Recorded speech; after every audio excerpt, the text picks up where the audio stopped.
Hello everyone, I am Tacit and welcome to the Gems of War Guild Wars week 98 day 2. Of course today is a red Guild War day. We also got this old carry pet if you haven't already gotten it max, which I believe we do.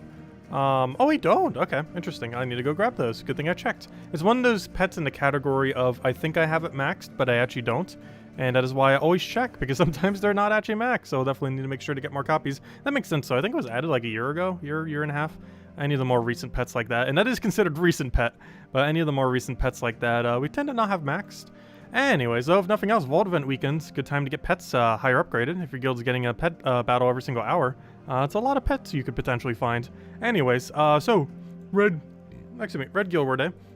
This is a bit of a weird team that we're going to be running. We showed it last night. We did it last Guild War Day. However, last Guild War, we had 20% extra bonus for the mechs. This time around, we have 10%. However, we're still going to do it because why not? I don't believe I need mana start. Let me double check though. Once we go over to Guild Wars.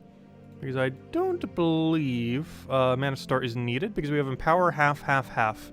So yes, that is completely pointless. We could go for either a Cleanse here, which I think I will. Like 8 magic into Cleanse. I kind of want to go all into damage because there's so much value. I guess we'll change it depending on what we're up against. The only problem with whenever I do that is I always forget to actually change it back when we're up against a team that has a mechanic that is very annoying. So for this, we don't have to worry about any of those mechanics. Actually, it's not the exact same team I said as my defense. I'm pretty sure it is. I didn't set the hero in between though.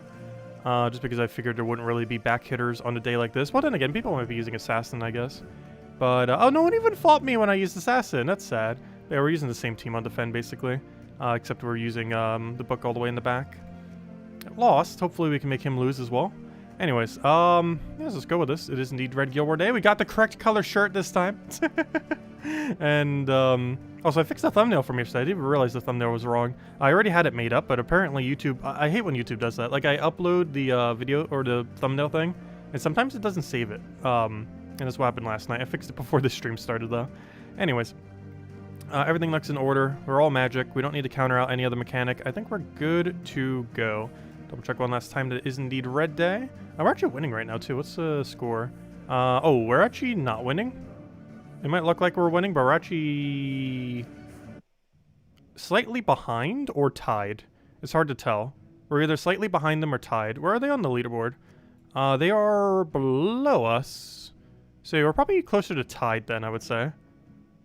That makes sense. Anyways, it's hard to tell because of the number difference. Anyways, let's go into this battle. One last double check, as I am so paranoid about ever using the wrong one. I have no clue how I have never accidentally used the wrong one. We pulled that the other week as well, or the other Guild Wars, I should say. But yeah, I still haven't yet. I'm pretty sure it's, well, we already pulled it, but it is decently common to have forgotten at least once. But I checked like 1.5 billion times. Which might seem like we're wasting time, but hey, we've never accidentally used the wrong color, so it pays off. Oh, what do we need here? Also, hello everyone, by the way. Hope all of you have been having a wonderful week. Hello, Isabel. Hello, Gimli. Hello, Tyrion. Hello, Genki. Hello, Defiant. Hello, Roman. Hello, Wyatt. Hello, hello, Ricardo. Hello, Mister. Hello, Peter. Hello, Felix, hello, Irelidan, let's see, hello, who did I say hello to? Hello, Logic Slayer, hello, Imperial, and hello, Dwight, hello, everyone I haven't said hello to, welcome, welcome. Okay, what do we need here? This is a weird build that runs -1 on purple. He's blue to red, which does nothing. He's brown to red, which is nothing. Blue to red and brown to red. Which means moving this is not dangerous yet. It was about to be. Oh, but the extra turn thing there. Oh, good, good. He didn't do anything yet. Brown to red, which is actually safe. I think our best method is take Skull. He'll do brown to red. He gives us mana. Then we win. Does this need red, brown, brown to not fall here? It's very unlikely. I actually need to not get an extra turn as well. Getting an extra turn would actually be detrimental here. I am aware that we have a convert right here. However, I don't want to go for it because he still has his brown to red. I don't know. Do we go for it? Like, I do see that. But I also don't want to take it because what's our follow-up if we do? I just simply do Tina 9000. If he just casts his, we get so much mana and we still have our convert. So he gets a little bit of mana there to an unfortunate cascade. Nothing we could do about that. However, that's a guaranteed extra turn, so we'll grab that. We have double Tina, which is huge. Trying to see if we have any other weird cascades. Like a green up right there would be an extra turn. I can take a purple all the way down there, gosh. I think we just cast Tina. He might kill us here, but we're going to get a lot of value. Okay, he did get a kill, but we win. Oh, we didn't win. All right, let's get a resummon. Almost a win. Might as well just explode again. And, oh, you don't have enchant. I'm not sure why I thought the weapon enchant would help you get enchanted. Oh, he's going to hit us again. That's unfortunate. He lived a little too long. But luckily, spell reduction coming in, and he's dead.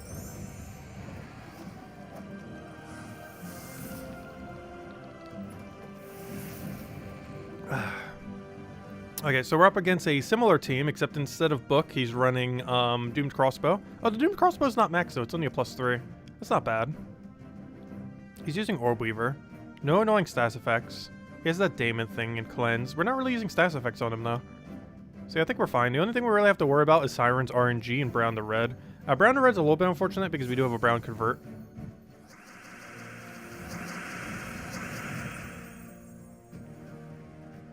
Okay, so we're entangled. We have an extra turn just sitting there that the game is trying to tell us to go do. We don't have a Cascade there, so yeah, I guess we just go for it. Skull seems tempting even though it's 0 damage. His Brown to Red is sketchy over here though. Like he's gonna get a lot of value. I have to go for this and hope for blue off the sky. We did not get it. Oh, he goes for Siren. Oh, that's scary. Okay, good. Good thing he didn't get too much value on follow-up there. But he went for a Siren. I can't cascade this. I really wish we could. He's gonna get a Skull Poke. We're not entangled anymore, so that's nice. We don't have a good drop anywheres. I think we just take this and hope for something. Oh, and we got it. Does not disappoint. I go for another Skull, cast Tina. Wait. He has blue to Doom Skull, though. It doesn't do anything, right? Because you're not doing the extra 5. It's only if there's a Doom. And you have no alignment, like, whatsoever. Like, it's gonna completely flop.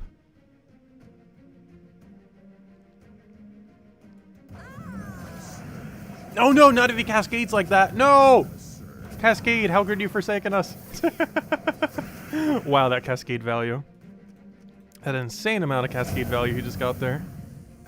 Alright, we won. Unfortunate, he got a little bit of value there. How does that even happen? Like, he got literally all blues and skulls to fall from the cascade there. Exactly what he needed.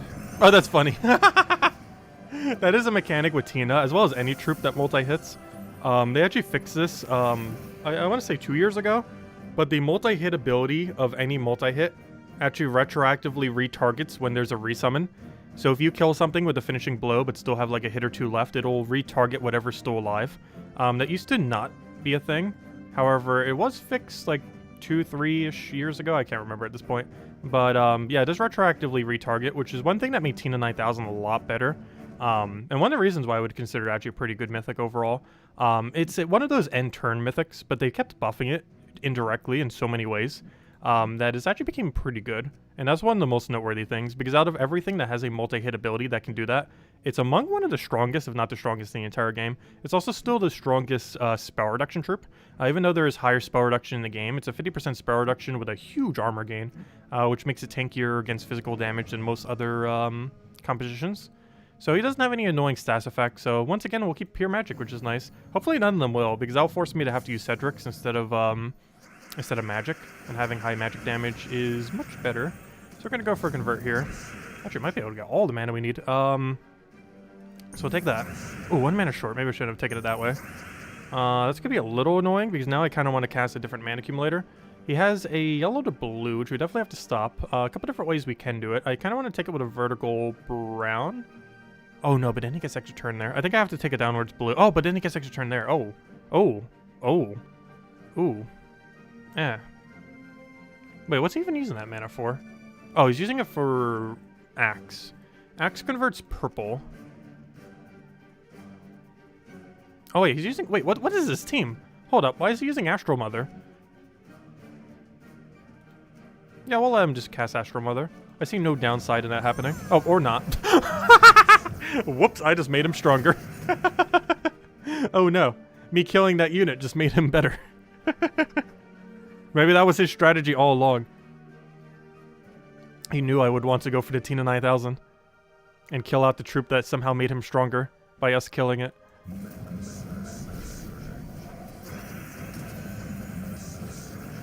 Okay, you're surviving with like 0 HP. Luckily, you get to do something then with that. Poke for that like 0 damage. Are we good to go? We're pretty much good to go. You guys go poke us, that's fine. We'll have him kill that owl all the way. And this will almost win. And then we actually win, but let me go for some mana accumulation first, get our resummon there. Preserve our points slightly. And then we kill him out. Also, did we lose a single time last Guild War with this team? I don't feel like we did. Double Teen is scary, especially with 10 or 20% extra stats. Okay, Frost Mage. Let me go fix the team. Team has been fixed. Unfortunately, that substantially lowers our damage, because now we're doing 36 less damage per Tina cast. However, I don't want to be frozen. Or entangled off a rope dirt. Do you have any other annoying mechanic? That so lowers our damage though, but it's already doing such a good amount. As long as it gets like slightly lucky, we'll be fine. Like we still have enough to wipe if we double tap on someone. If we didn't, then we might want more magic, but we're perfectly fine. Like even if we roll the lowest possible value, 2 hits on the same unit will kill anything on his team. Even if he has spell reduction. Well, unless we roll really, really low. But realistically, 2 hits on anything, even the spell reduction one, should kill. Hello, Chris. Hello, Mister. Welcome, welcome. Hello, Daddy Shark. Hello, Barbara. Do we have convert here? I wish the answer was yes. The answer is somehow no. A really bad no, too. He's gonna take a cascade there. He's gonna get a little bit of value there. If that's all he's getting, I'm fine with that. I can set up for an extra turn if he doesn't ruin it. Because it's gonna get cascaded in a way where it's all still intact. So unless something really weird happens, I think we're fine. Because he's getting mana there and mana there, but then we get to convert and then we win. Let me just double check that I'm doing it in the right location again. It was right here, right? No, it was right here. I need to take red vertically. No, the cascade value! No! Why is everyone getting such good cascades on us today? That is so unfortunate. Still very winnable, though. Oh, we got a Strix. He doesn't have a Yellow Storm to go use this thing, though, unfortunately. Oh, wait, he does! Wait! He actually does! Because of Quillen. No, there's no way we're getting that to actually function. That's kind of funny, because he gets first 4 turns to Storm. So we actually do get functionality from that. That's pretty funny. I actually want to go for a red here, because it leaks into that other one, and then we explode and hope we get lucky here. So now we have 2 tanks up front, which is good, because he's a really skull-heavy team. We can take a skull here as well. However, I kind of want to not skull. Oh, I actually get double skull. You know what? Double skull is kind of worth it, especially if we get a yellow off a sky. We did not. We don't have a cascade here. We could take the red, which allows us to take the green, which allows us to... Oh yeah, Finesse still does double the yellow. Even though it doesn't get 6 extra mana because there's no yellow storm. Oh, never mind. It could be any storm. It doesn't actually have to be yellow for him. It's just normally you do yellow because you need it for his synergy. But it's actually any storm. Unfortunately, there's still no storm. But he does still do double. His double damage is not conditional based on storm or not. Only his mana accumulation is. So what I can actually do here is go for Tina 9000, see what it hits, and then finish with Finesse. Oh, that's perfect. Unfortunately, that's not enough to kill you, though. Damaging you substantially still seems worth it, though. Oh, good. It hit both the 2 we actually needed to hit. The other one was random. And we got it to hit exactly what it needed to hit. And now we basically just win. What's your ability again? Deal damage to an enemy. If they are a tower, deal more. Create a light storm. Oh! Oh, he needs that storm. Hold up. We actually summoned ourselves into synergy. We somehow summoned a synergistic team. That's kind of funny. Though I think we win even without that. But that's still kind of funny. This does double tap, right? It hits... What's its condition? It deals damage to an enemy and a random enemy. Yes, this will double tap. So he's dead. There we go.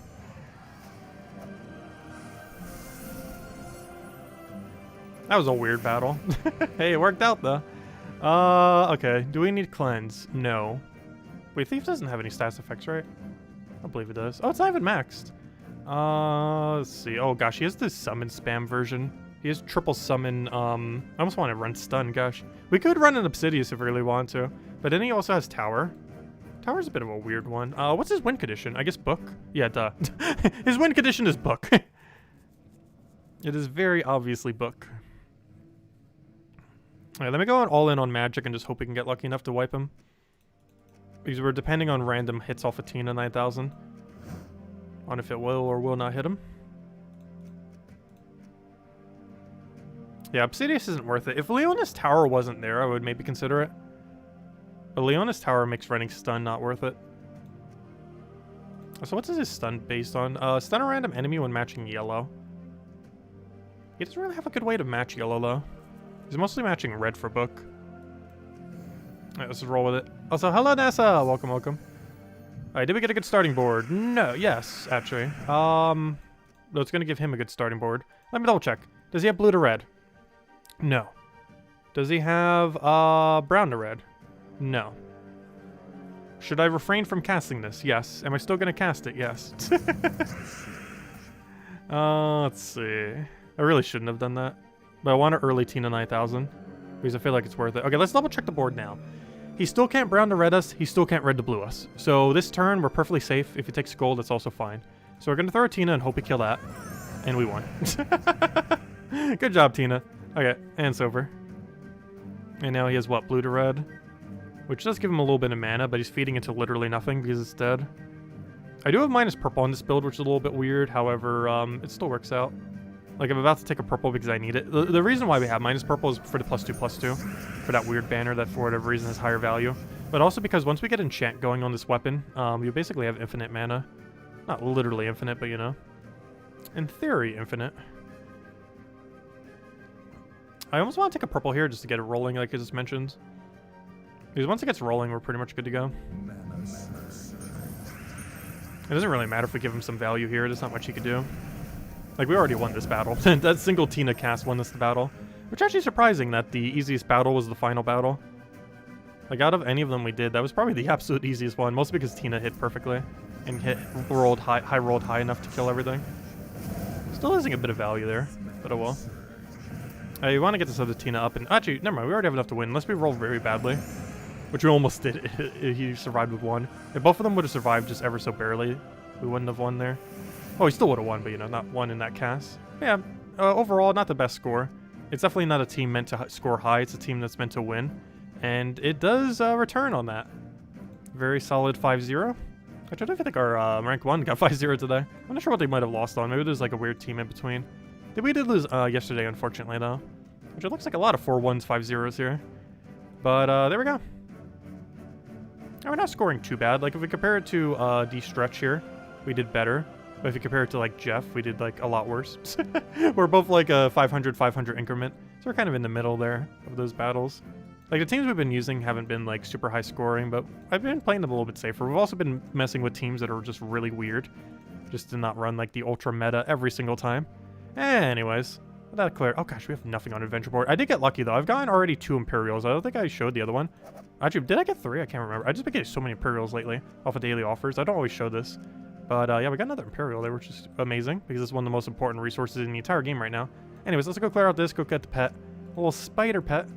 Of course, we'll be able to get plenty more this weekend, because we got a Vault weekend. However, definitely want to grab some now. We don't have it maxed. So definitely need to go and get them. So, hello, David. Hello, Guga. Welcome. Welcome, welcome. Let's see. You're in your guild and got 4 fully maxed books. How did you not? Wait, did we skip every book? No, we've got mostly books. It's just, Tina 9000 can bypass book. Because the main strategy that book goes with is stealthy. And the thing with Tina 9000 is it always hits randomly, regardless if they have stealthy or not. So Tina 9000 actually doesn't care if they're stealthy at all. Like, those really, like, tanky book stealth mastery summon teams. Tina 9000 is surprisingly good at countering it. It's inconsistent at countering it, because you have no control where it's going to hit.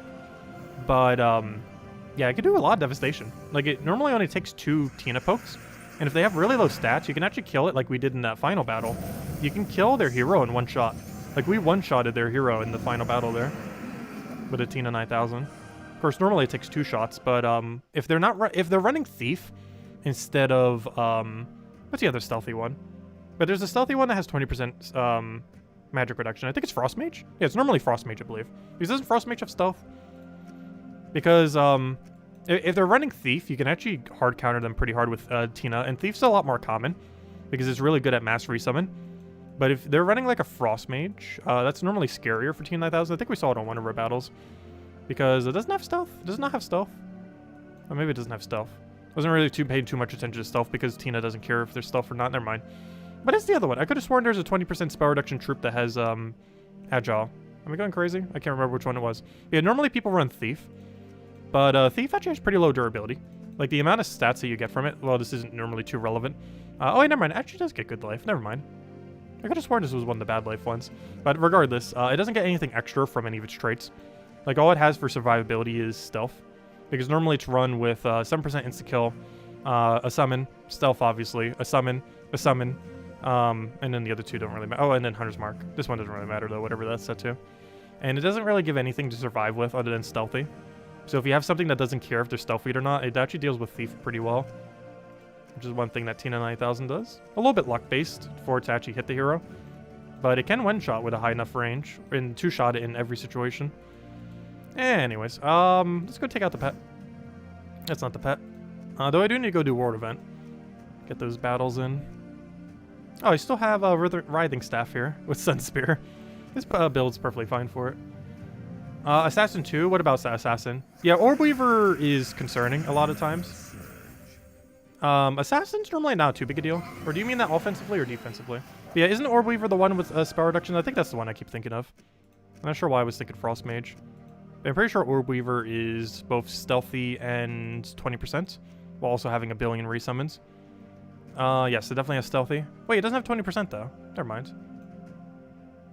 What class was I thinking of, or is there just not one under that category? I could have sworn there was a stealthy 20% magic reduction troop. Anyways. Let's see. If there's not, there definitely should be. It would actually be a really good combination. Because that would make a super anti-spell.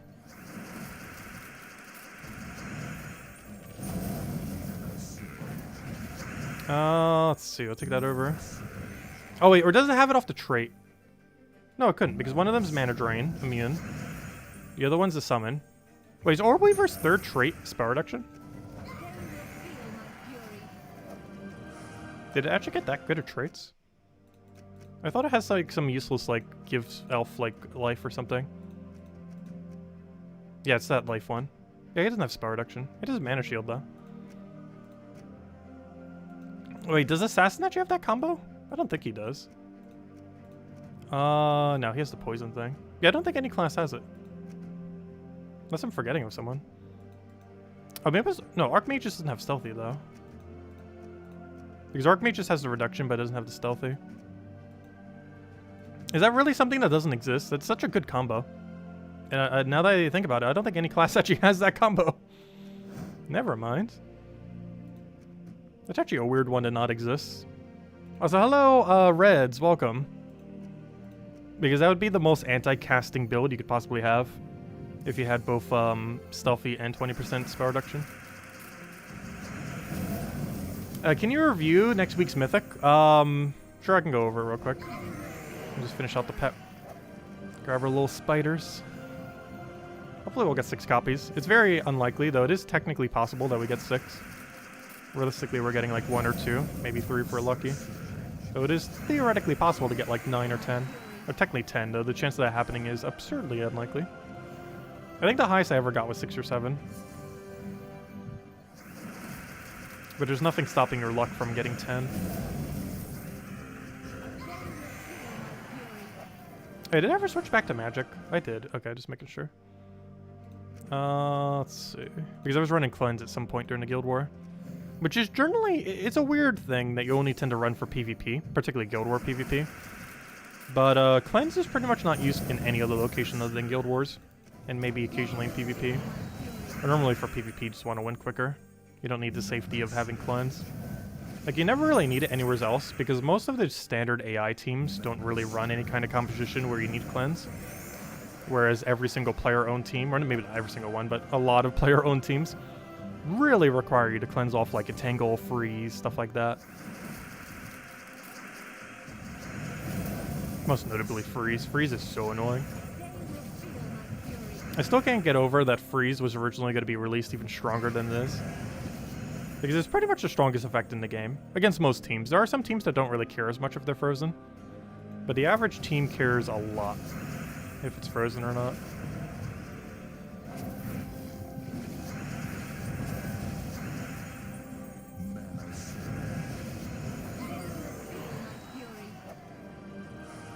I was trying to tag you, but oh, never mind, you were just talking about Isabel.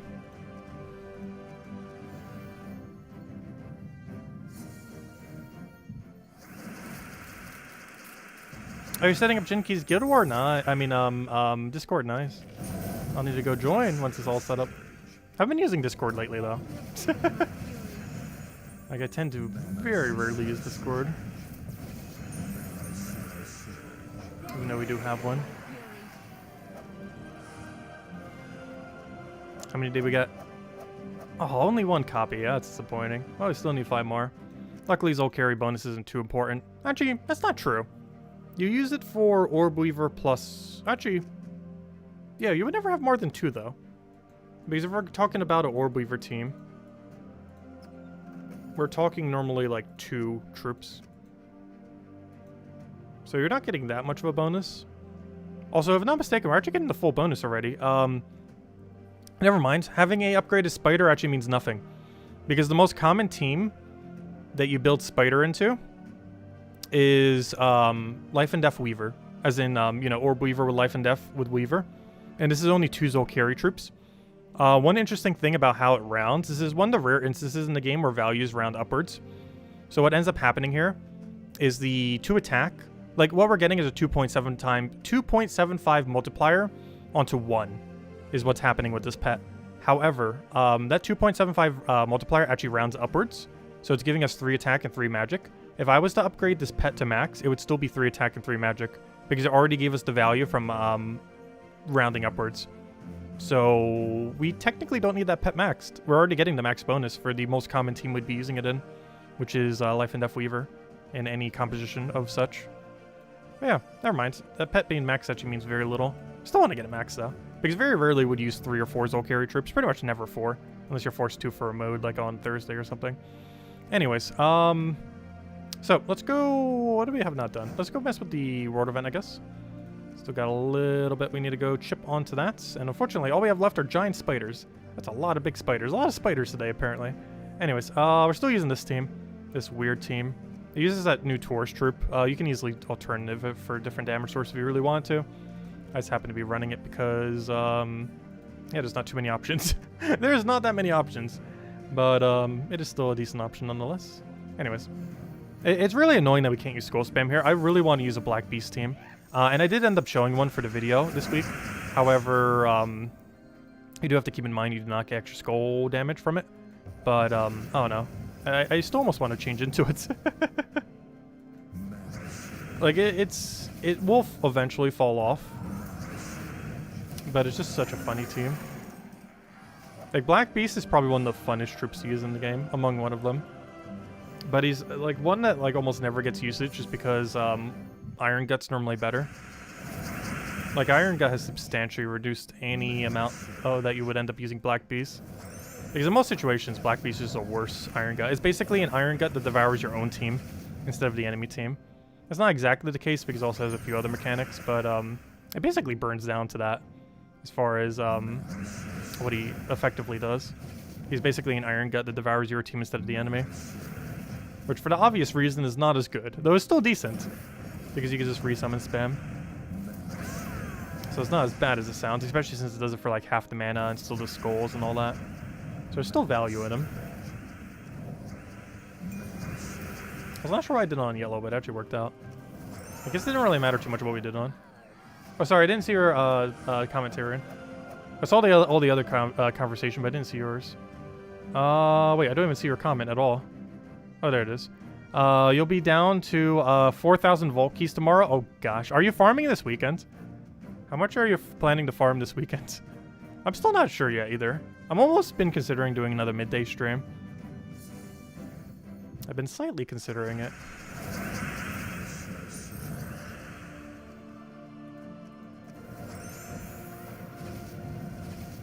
Mostly to find a mimic.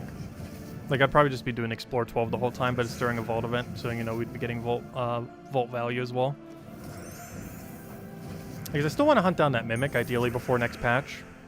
And at our current rate, we're not really getting there. Like, obviously, any drop could be the one. However, yeah, it's very unlikely. Just gotta find it eventually, though.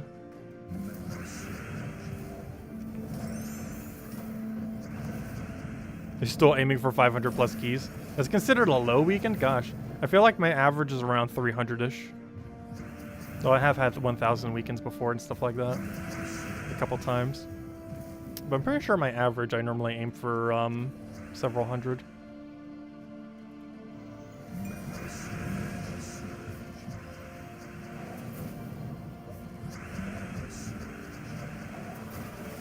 He will have Dusk, but similar to Rowan, he still keeps his damage. Because all his boost ratio damage still is applicable. Honestly, world events that are like this, I don't mind as much. Because they're not as annoying. Because you basically just keep spam clicking the same room while still getting something different. It's not like Bounty Hunter, where you keep spamming the same exact battle, but you get it's the same battle. This is different. You keep spamming the same battle, but get a different battle. Which does end up working out quite nicely. I just hate the roll set that's for it sometimes. Like, the one this week isn't the worst, but it's also far from a really good one. Like, our options are definitely pretty underwhelming. It's not like the worst options we've ever had for a world event. But a world event probably has, like, one of the highest variety of, like, super bad and super good teams that are usable in a given week. Because sometimes you have, like, the most auto-win things that will just empower into, like, a free win within, like, 10 seconds, 20 seconds. And you have weeks like these that it's kind of like mixed, where it's like not super slow, but you know, still an okay pace. And then you have weeks where it's just like glazily slow because it'll be like, hey, go use skull damage with this kingdom that has like no skull capability, or something similar. Or some that were really, really bad for that. The one that they done it to the most, I think 2 different events, was they made Groshnock a skull only bonus, which in theory you would think that'd be okay. But then you remember, Zolkiri has almost no way to do skull damage. Like, they have a lot of ways to, like, increase their attack, but not that many ways to, like, spam skulls. And if you already have the damage to be one-shotting, extra attack doesn't really do you much good with all that extra damage that you're already one-shotting with. I keep forgetting, I don't have to click the troop, I have to click the board color. Was that guaranteed Tome Spider? That's kind of unfortunate. The Tuesday faction was a little bit annoying with that, though it's also the way that you end up winning pure faction.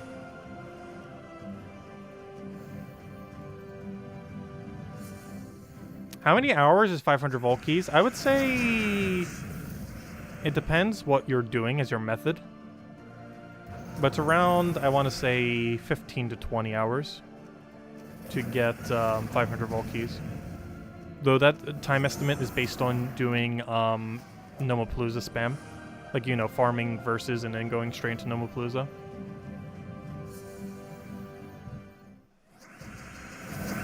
If you're doing something like Explore 12 spamming like we'll be doing, we'll be getting way less. Because the method that we're going to be doing does not yield as many vault keys. But it does yield a lot of mimics. If we're going to be mimic farming anyways, might as well be getting extra value while doing so. I was gonna say, we probably should have dealt with Web Spinner, but it's actually not an issue here. Also, we could actually lose this, now that I think about it. Why did this battle get so hard all of a sudden?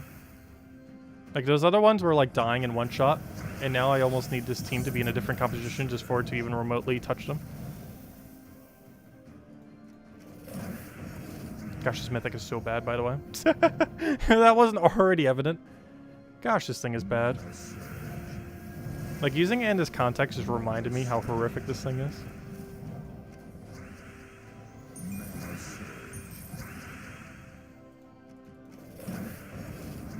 They're still gonna win, but gosh, he just needs to be better.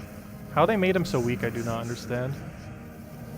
Like, every variant of him that already exists within the game is stronger than him.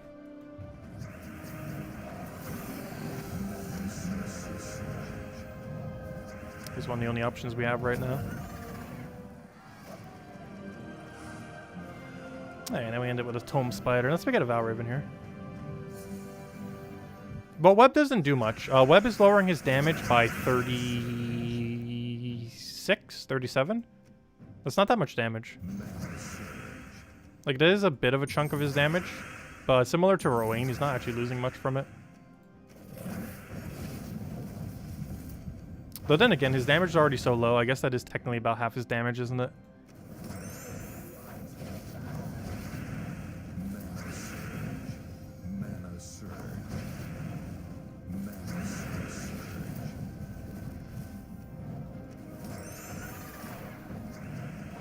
Because I'm so used to Guard's avatar. Oh yeah, he has a base damage of 1.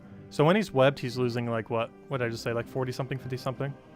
Which I guess is still a pretty big portion.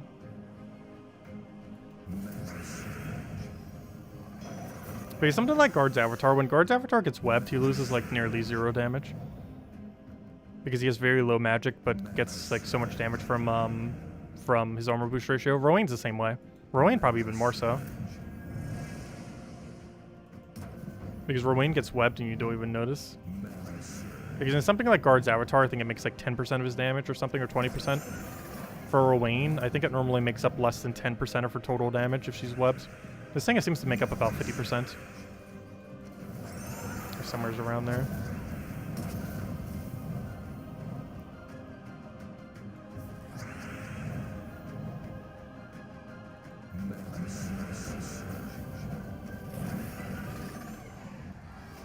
And there we go.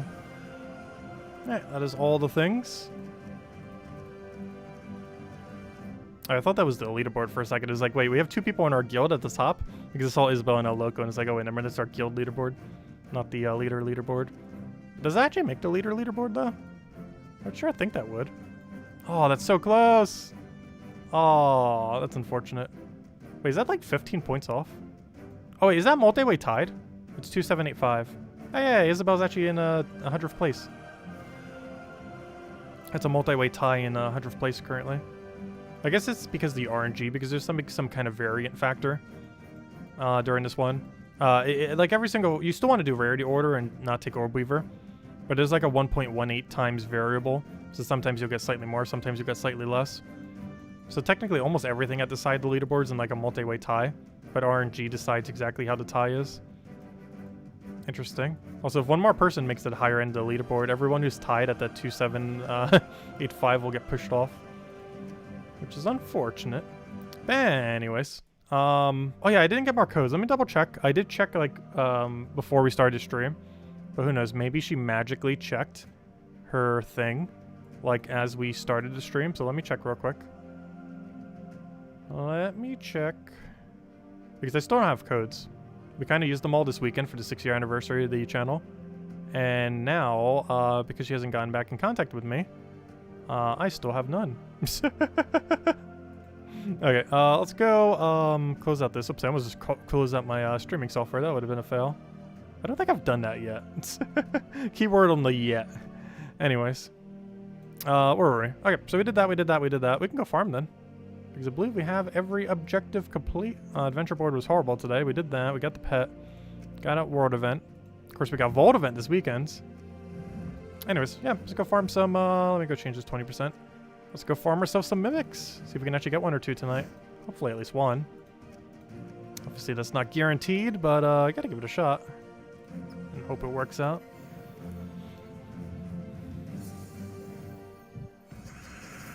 She magically checked her thing. I don't know. I started spamming her on Saturday. I've still not heard back from her, and it is on Wednesday. Well, obviously it's Wednesday today. So it has been, what, 5 days? 1, 2, 3, 4. Yeah, basically 5 days. Technically 4.5, depending on what time you consider it. And she'll get to it eventually.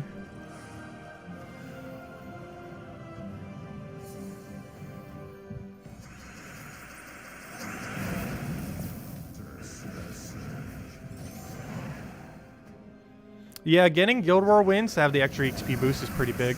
That's one of the other reasons I was considering, because this is one of those rare situations where we actually have a interesting synergy. It's a Vault weekend that coincides with a Guild War week. And what you can actually do during this is get an XP bonus. Which means the most important Guild War days this week is 3, 4, and 5. Because Brown Day will determine, or the third day will determine Friday bonus. Blue Day will decide Saturday bonus. And then Green Day, or the 5th day here, will decide Sunday bonus. And during those 3 days, we'll have a Vault event guaranteed. But you could also have 100% XP gain while having a Vault event, which makes this weekend a very, very good time to grind. That's not exactly 2 times XP, but it's a pretty good increase. Like, for example, our bonus of 295% XP will go to 395% XP. That's not exactly a doubling, but it's still a pretty good chunk. Anyways, let's keep farming. Or kind of start farming, we didn't really start. Yeah, it's different people, it's different colors for console, which is why I was trying to say days and then accidentally said colors. Because console versions do have different colors on different days. PC Mobile has the same colors that I have. But if you're playing on any console version, it's actually a different color. Which is why I was trying to say days, but then accidentally said colors. Because the day would be the same for every person, but color is only for PC Mobile. Because the colors are different on every console version. I don't understand why that is. But it is.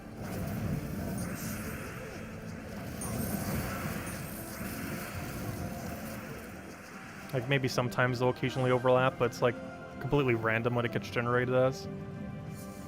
So it's very unlikely they'll be completely overlapping on any given week. Yeah, that's a lot of different combinations.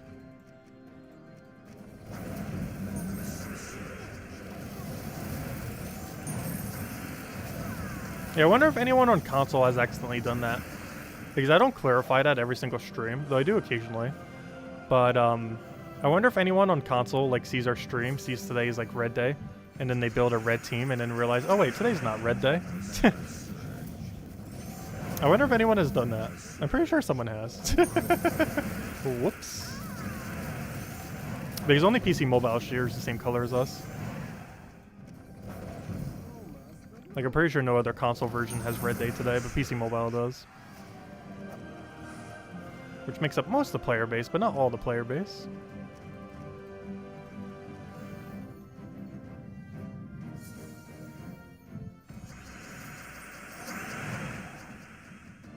Oh, you got the Mimic? Nice. Yeah, we're still on the hunt for it. It's out there somewhere. What is the Vault event weekend?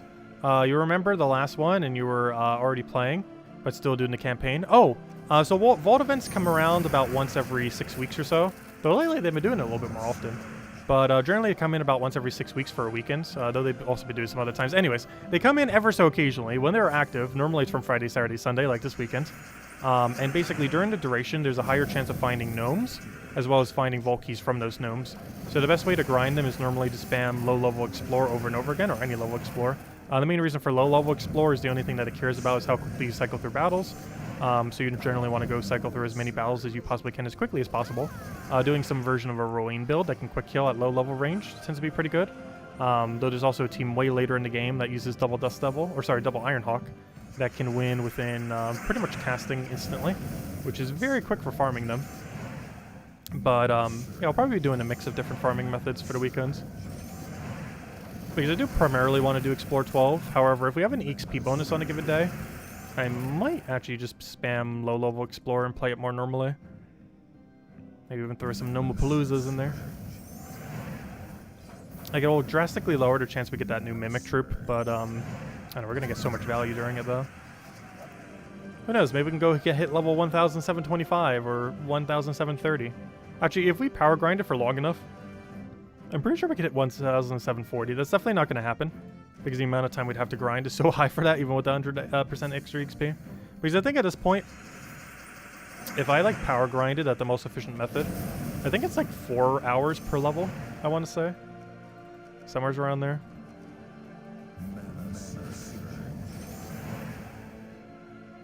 Oh yeah, you don't, well there is one thing that you tend to hold on to spend for the event, and that is Nomapalooza. So there's a scroll that you get called Versus. There's 4 different types. You need 1 of each to activate a Nomapalooza, and these should pretty much only be used during Vault events. The reason for this is because they give a higher rate of Vault keys, so you generally want to be using them only during Vault events. So all these you tend to save for it. You might not have too many, however, you can easily farm them during a Vault event, so even if you have none going into it, it's fine. However, any that you do accumulate up to that point, you generally want to save for Vault events.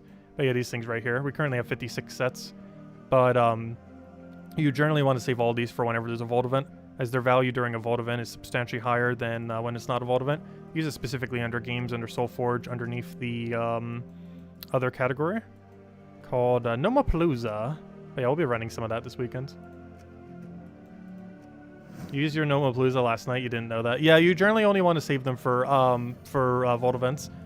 You can technically use them when it's not a Vault event, however, the amount of loot that you're going to be getting is not that great comparatively. So it's not too big a deal if you do use some like here and there, but you do generally want to save them for Vault events. Luckily, you can easily farm them during Vault events. Like if you're finding it hard to even get a set or 2, during a Vault event, you can easily farm like pretty much a set every hour, if not multiple. I think with the quickest teams in the game, you can get about 2 or 3 sets per hour. It's not too big a deal. Like normally one of the ways to farm it is you do an hour of farming for Versus, then you do about an hour of Palooza, and then you kind of alternate between the 2. Though how many you get in an hour can be pretty inconsistent. Sometimes you can get 1 full set, other times you can get like 4.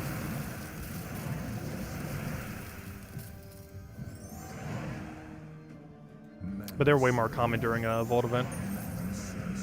Like, I think the last few weeks, we've gotten, like, maybe 2 or 3 Versus total.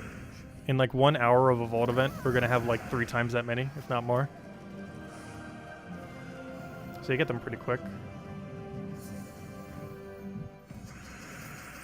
Oh, there's a cool team that you end up getting. I can go look at it real quick. Let's see. Always like my standard Zoogoff. But I'll pick at other teams. Let's see if I can guess what it is without knowing anything about it. I want to say it's a Skyla team. There's some really fun Skyla Explore 12 builds. Some which have a higher max speed than what we're using now. Let's see, did I guess correctly? Zoogoff Skyla is actually pretty crazy. It is... Oh, it's a Wild Queen Rope Dart. Oh, yeah, I've actually used something pretty similar to this before. I'm not sure I used it with Rope Dart, though. I think I used it with a mana accumulating weapon. But, yeah, Lord of Slaughter Wild Queen is a really fun combo. I actually did, at one point, test to see if Lord of Slaughter can get quicker than Zoogoff. For my testing at the time, Lord of Slaughter is slightly slower than Zoogoff. But if you wanted to change in pace, it's definitely a lot of fun to use. But yeah, I did that a bit when he first came out. Not that exact team. Yeah, it's a lot of fun to use. But last I recall, the last time I checked it, it is slower than running Zoogoff. Though not much slower. So if you want like a different team to mess around with, it's perfectly fine to run it. Because it is a very quick win.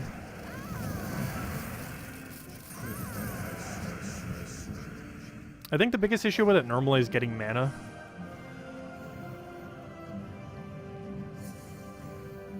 Because once it gets mana, it pretty much stays getting mana. Because both Lord of Slaughter and Wild Queen feed everything mana. Or at least everything important anyways.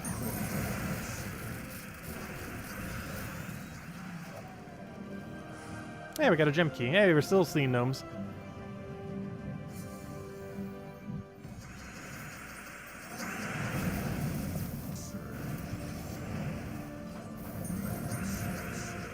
I didn't show tomorrow's Guild War team. I should probably do that soon. I want to see if we could get at least a Mimic tonight, though. I don't think we can. Mimics don't want to come out today. I want them to. We got like a really weird Mimic the other day when we were just like randomly doing something. It's like, oh, a Mimic. Like I think we were doing the weekly objectives. And then we just randomly found a Mimic. Which is pretty funny. Because I think that's the only Mimic I've gotten all week. And it was from just doing the weekly objectives. I think we had to do Explore one time or something. And during that one Explore, we just randomly got one. Not the Horde troop itself, but you know, just a random Mimic battle. Yeah, Doomskull Explode teams are a lot of fun. Hey, there it is. See, all you have to do is say Mimic 1,000 times and a Mimic appears. I just have to spam the word Mimic. We got one. Alright, we'll go show the Guild War team for tomorrow then. Because I want to get at least one Mimic tonight, and we got our one Mimic. Now, is he at 5 times? Is he the one that actually has the troop in him? Let's see. Moment of truth. Come on, 5 times? No. Oh well. Well, we're at 66. Hey, we got a double ender though. That's cool. I'll take it. Now would be a great time to hand out a code if we had one. Anyways, let's go update our Mimic counter. We're now at 66, or 60 and then 6, which does mean we have found 66 2 times, because that's because I don't count a 2 times when it becomes a 5 times. I count it as a 5 times. So theoretically, we have found 66 2 times chests. It's just 6 of those 2 times chests became a 5 times chest, which I count independently. Anyways, yeah, let's go do the team. What even is tomorrow's Guild War color day? It is brown. Also, I wish I had a brown shirt that didn't green screen. Like every brown shirt I have is a weird brown color that gets green screened. Oh yeah, ha! Should we do this again? They still have 10% this week. Because mechs have 10% this week for whatever reason. Because the mech spider. But yeah, we ran this. It's another double Tina team. Should we? Like, it would technically work. Wait, why am I putting on my copy paste? I just need to change to it. Like, this would technically work.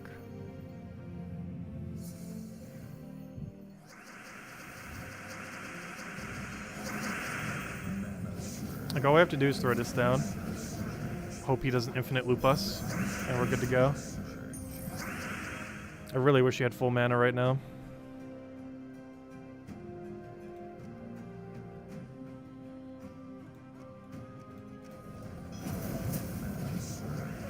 Alright, all we need to do now is hope he doesn't loop and hope this hits last slot. Oh wait, that's not enough damage though! Oh no. Alright, we're fine. They surprisingly did not even remotely touch us. Wait, we just won. I just did that. There we go. Yeah, that's Tina 9000. Round 2. It's another double Tina build. One of the few mythics that's viable to have 2 of.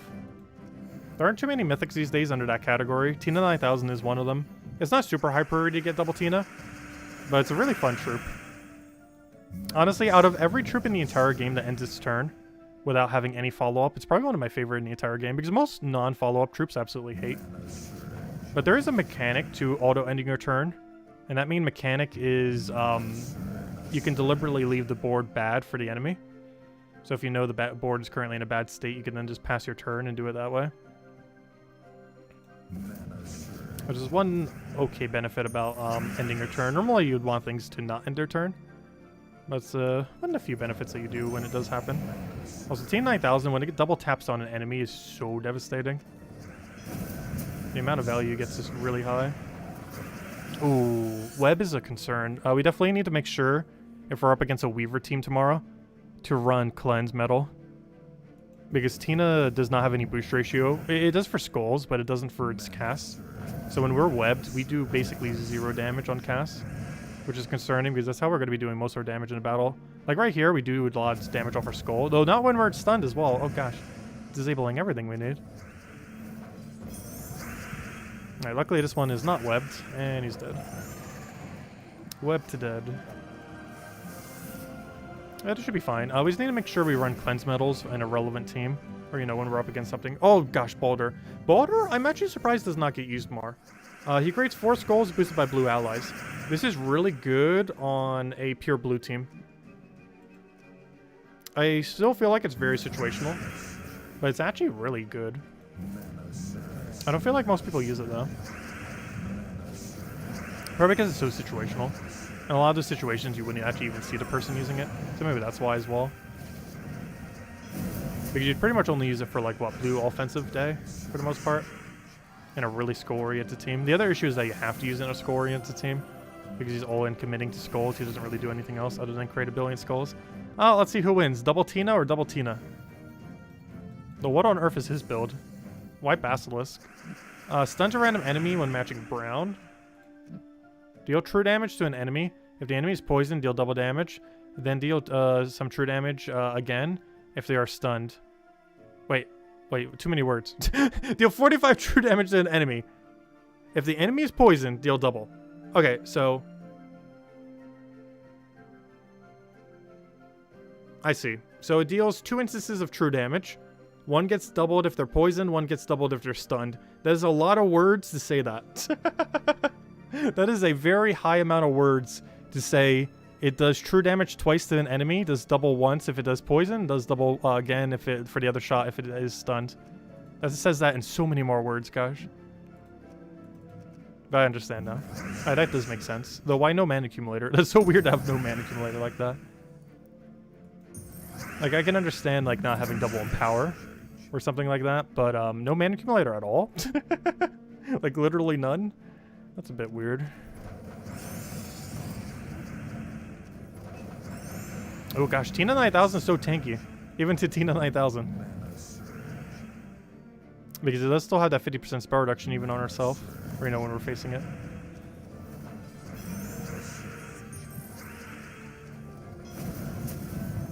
And there we go. Yeah, that should be fine for Guild War. Haven't lost yet. Yeah, that's what we'll be running for tomorrow. Why? Because we can. And also because mechs still have 10% this week. It's probably the last realistic week we're going to be able to. Because the other Guild War we had 20% for mechs. Or, you know, for Adana plus mech. And now we have 10% to mechs. And it's going to be a very long time before we have capabilities mechs again. So I'm using Tina 9000 while we can. Because going forward, we probably won't be able to for any other Guild Wars anytime soon. You still technically could, but obviously without 10 or 20% it does take a little bit of a hit on its effectiveness. That is still very doable on 0% bonus.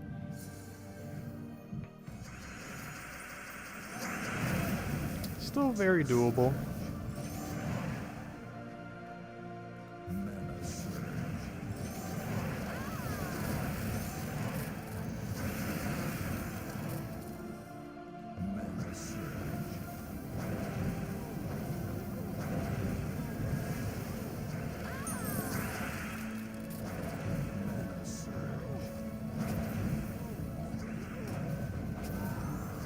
Oh so gosh, he's killed half my team. Luckily, he killed the less important half. Though generally you want your hero to not die. For the longest time, I actually ran Dragon Guard just to make sure hero wouldn't die. However, it is so much slower than running a proper damage option there. Though it does ensure your hero basically never dies, which is nice. But you're trading off the hero never dying for such a slower speed. Like a drastically slower speed. Please, click the button.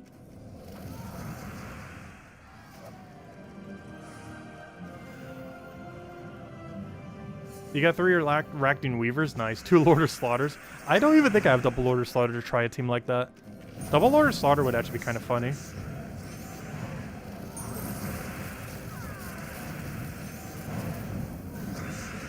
The only problem is they both convert the same thing. I could see double Weaver working. The only problem with double Weaver is it's normally better to just use Orb Weaver with it. With life and death. Because that's basically a different Weaver that covers more ground.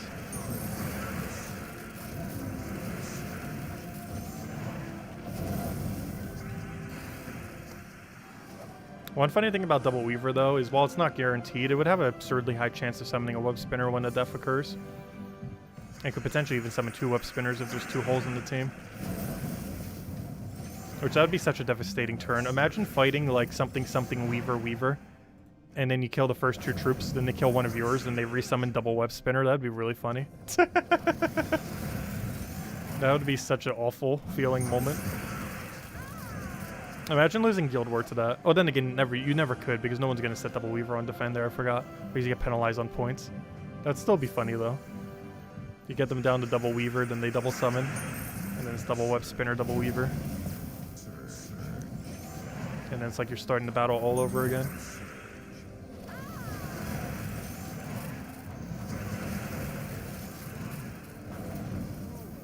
Oh, what am I doing? I already have the win. Already got the win poke. If anyone's still any other questions or anything you want me to go over, do let me know. Because I think I'm going to go for one more chest and probably call it a night for now. Until tomorrow, where we'll be doing Brown Guild War Day and prepping for the weekend. And then this weekend, we're just going to be grinding Vault Event. Lots and lots of Vault Event. Might even do a midday stream for it, we'll see. Because the only thing I really want to finish on midday streams this weekend is that one Koromon game. But aside from that, we might do kind of like we did last weekend. And go for a... not as long as last weekend though, but go for like a midday vault farming stream. Not sure exactly how long, but tempted to. Oh yeah, we did do Fall Guys earlier today. It was fun. Also, you know what else we need to do? Ring Fit Adventure. I've been slacking on that. I've still been exercising, but you know, I haven't been playing the Ring Fit Adventure game. We need to start that back up. We'll probably start that back up either this Friday or Saturday. Probably Saturday, I want to say. Gotta get that morning routine in. That's like a really good wake-up thing. I need to get back into that. Like every day I did in the past when we did it in the morning, it helped me like keep my focus so well. The only problem is I was like tuckered out for like the next couple hours. But my focus across the rest of the day was much better. Because it really wakes you up. But yeah, Fall Guys definitely needs to like add more to the game. Like it's still such a fun game, but it's just lacking so much of content. Like imagine if Gems of War didn't do an update since November. That's basically the state of Fall Guys right now. And since then, Gems of War has done like, what, 4 updates? We've had the Soulforge rework, we had the Mimic one, we had a Holiday one, and they did like a little Halloween event. Within that time, Fall Guys has done literally nothing. Other than like a few events for some cosmetic things. Those don't really count. That's about the equivalence of Gems of War having a weekly thing. Like the new weekly troop and all that. Which counts for something, but you know. Like their consistency, well, it's way worse. Oh, sorry, Isabel, what you were mentioning? What did I have for dinner? Oh, I had, wait, is that what the question was? You do what's for dinner? I'm not sure what your question is. But what I had for dinner today was, cream and broccoli soup with, dumplings. I've been really addicted to those soups lately. They're really good. Like, there is like an independent tier list for soup cans. Because there are soups I absolutely love that are horrible in soup cans. The most notorious for that is probably lobster bisque. I have not had a single good lobster bisque ever from any brand ever. But it's like my favorite soup in existence. But like no soup can does it justice. They're like all horrible tasting. But one thing I found to be really good in soup cans is cream of broccoli. There's a few others too. But cream of broccoli is definitely S tier. It's one of those when done in a soup can like format you can't really mess up, which is nice. And good old standard chicken noodle. It's also a really solid soup can one. But I prefer cream of broccoli so much more. So we'll take that one over.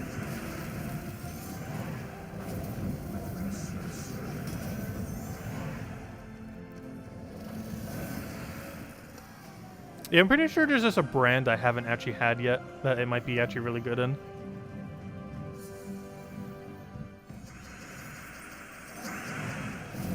But my track record with lobster bisques in cans is really bad. I've not seen a single brand be even remotely like edible. Well, maybe edible, but you know. Like they weren't a good eating experience. Like if that was the first time you tried lobster bisque, you'd probably say you hate lobster bisque. Because they're generally that bad. Like, I feel bad for anyone who, like, tries lobster bisque for the first time from a can. Thinks that's what lobster bisque tastes like and then never tries it again. Because they're missing out. So we'll take that over.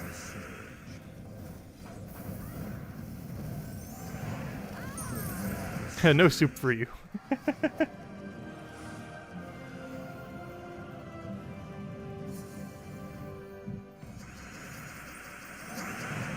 If you stream your watch, kill some time while grinding gnomes, nice. Yeah, this is definitely a heavy grind gnome weekend, that's for sure. Yeah, of course, that is true too. Anyone with shellfish allergy. I know Isabel has one as well.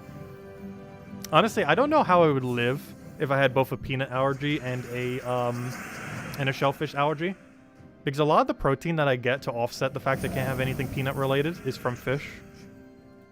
Because I try to stay away from meats a lot of times, and fish is normally like my my protein alternative for a lot of things. And yeah, I don't know how I would live if I was allergic to shellfish while also having a peanut allergy. Like, one or the other would be manageable. Having both would be, like, insane. Because my diet would, like, literally not exist if I was allergic to both. Let's see, I'll take that down.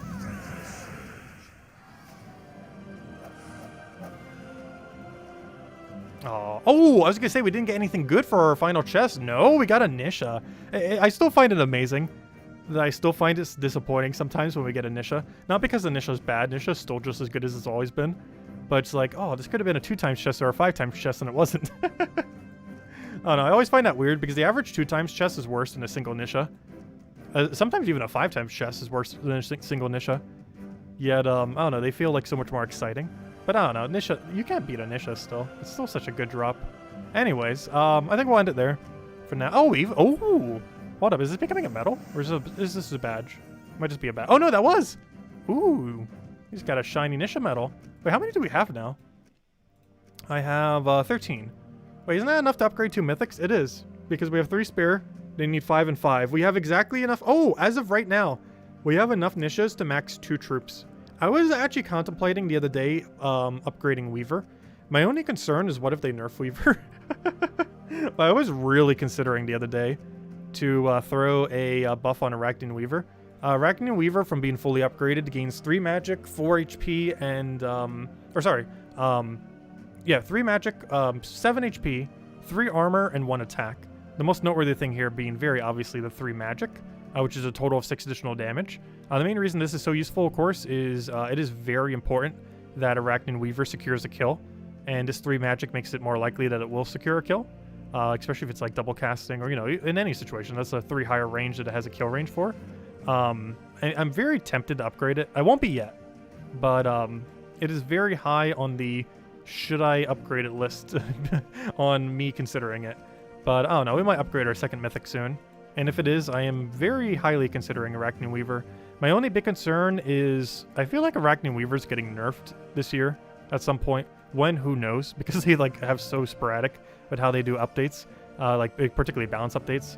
Normal updates is pretty scheduled, but you know, like balance updates like almost never happen. So I'm not sure exactly what to think of that, but I'm definitely considering it. But anyways, guys, I'll catch you guys later. Hope you all have a wonderful rest of your week. We'll be back tomorrow night, same time as always, 8 p.m. Eastern Standard Time, 1 hour prior to now tomorrow, as we do every night. We'll mostly be doing Guild Wars and yeah, getting ready for the Vault weekend this weekend, and we'll go from there. During the day, we'll probably have a Koromon stream. I don't think we'll be able to finish the game, but I feel like in 2 streams we can. So next stream and then one other stream after that, we should be able to finish the entirety of that game and then be done with that. It's the first ever like Pokemon-like game I've ever tried. I don't think I'm going to try all of them. I just kind of wanted to try one to kind of see what it's like, see what like an indie spin on like the genre is. And yeah, they definitely have some pretty cool mechanics, some of which the mainline game has been needing for ages that they've never had, and they have some pretty funny references in regard to it too, which I've thoroughly enjoyed. But anyways, guys, hello Gustavo, goodbye Gustavo, and goodbye everyone else. Thanks for stopping by, and I'll catch you guys soon. Thanks for watching.